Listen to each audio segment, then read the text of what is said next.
তালাক দুবার মাত্র উচ্চারণ করা যেতে পারে।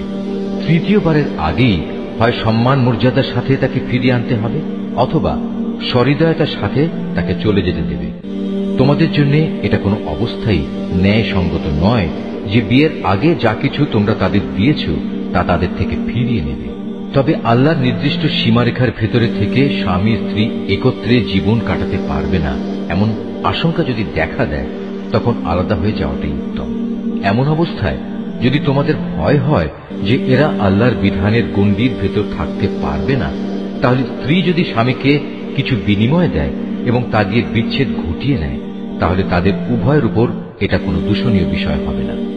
জেনে রাখো, এটা হচ্ছে আল্লাহর নির্ধারিত সীমারেখা, তা কখনো অতিক্রম করো না।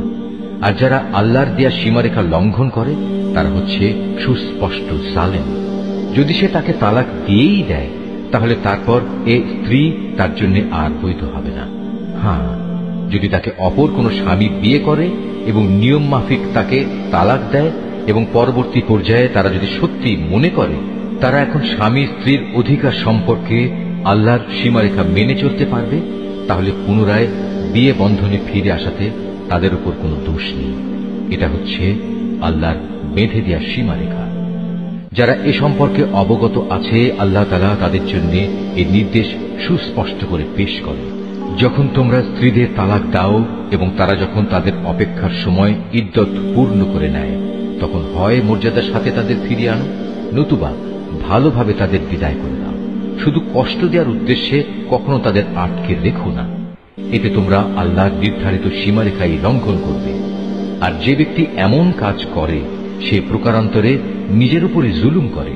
সাবধান, আল্লাহর নির্দেশ সমূহকে কখনো হাসি তামাশার বস্তু মনে করো না। স্মরণ করো, তোমরা ছিলে অজ্ঞ। আল্লাহ তাআলা তোমাদের উপর হেদায়েতের বাণী পাঠিয়ে নিয়ামত দান করেছেন।